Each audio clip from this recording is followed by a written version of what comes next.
প্রকৃতিতে আমার সাথে আছেন মিস্টার কাউসার। কাউসার ভাই কেমন আছেন? আলহামদুলিল্লাহ, আল্লাহর রহমতে ভালো আছি। চলুন আমরা আজকে কিছু দর্শন নিয়ে আলাপ করি। এই সুন্দর পরিবেশ আসলে দর্শন আলাপের জন্য চমৎকার জায়গা। যদিও এক কাপ কফি বা চায়ের খুব দরকার ছিল, কিন্তু আমাদের দুঃখজনক হলো সত্যি এত চমৎকার পরিবেশ কিন্তু আমাদের দেশের মতো চমৎকার আয়োজন এই বিচে নেই। তো আসলে জীবনের মানে কি? আপনি তো অনেক ঘুরেছেন। ট্রাভেলারদের কাছে, যারা প্রকৃতিকে ভালোবাসে, তাদের কাছে জীবনের মানেটা আসলে অন্যরকম আমি দেখেছি। আপনার কাছে কি মনে হয়? আমার জীবন মানে হচ্ছে উপভোগ করা। আচ্ছা, যে এখানে যখন যে অবস্থায় আছি ওই অবস্থাটাকে উপভোগ করা। কারণ আসলে আমরা কেউ জানি না আসলে কতদিন আমরা বাঁচবো, কতদিন বাঁচতে পারবো, এটা আমাদের হাতে না। যার কারণে যেই মুহূর্তটা আছে ওই মুহূর্তটাকে উপভোগ করা, আর পিছনের সব কিছু ভুলে যাওয়া। That's good. পিছনের সব কিছু ভুলে গিয়ে যেন আমি প্রতিটা মুহূর্তকে উপভোগ করতে পারি।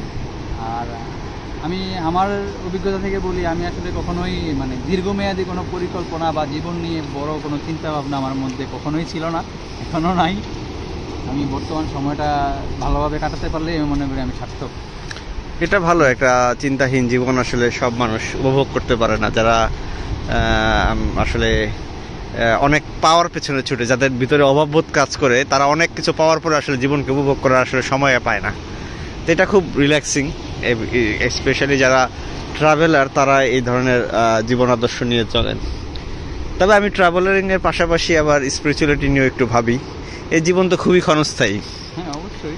তো এই জীবনের, এই ক্ষণস্থায়ী জীবনের পারপাস নিয়ে আপনার কি চিন্তা ভাবনা? আসলে স্রষ্টার সাথে যদি আমরা একীভূত করার চেষ্টা করি, স্রষ্টা কেন তৈরি করলেন এই ক্ষণস্থায়ী জীবনের মধ্যে আবার এত আপস অ্যান্ড ডাউন? তো ধর্মীয় বিষয়টা আমি আসলে একেবারেই কম বুঝি। কারণ আমি এতটুকু জানি যে মানে স্রষ্টাকে পেতে হলে আমরা যেটা বলি প্র্যাকটিস করা, প্র্যাকটিসিং জিনিসটা সবচেয়ে বড় জিনিস।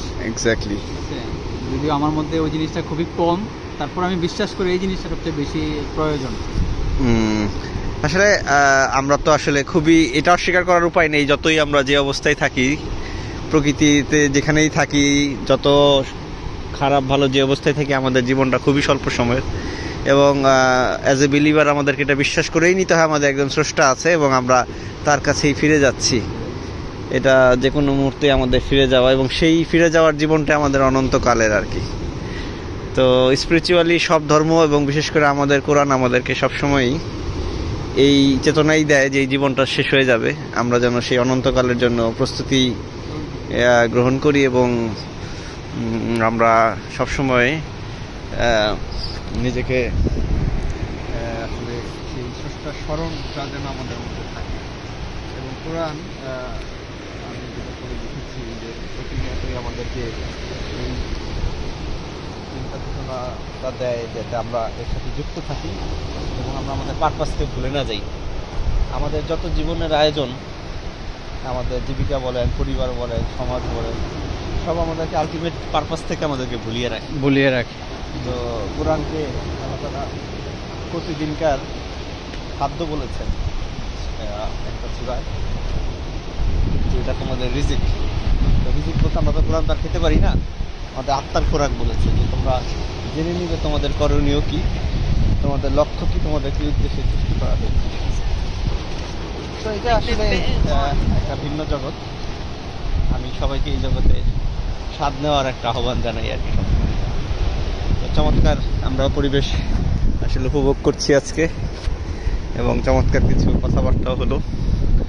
ইনশাল্লাহ আবার কোনো পরিবেশে আবার চাইলে, হয়তো আল্লাহ চাইলে আবার কথা হবে।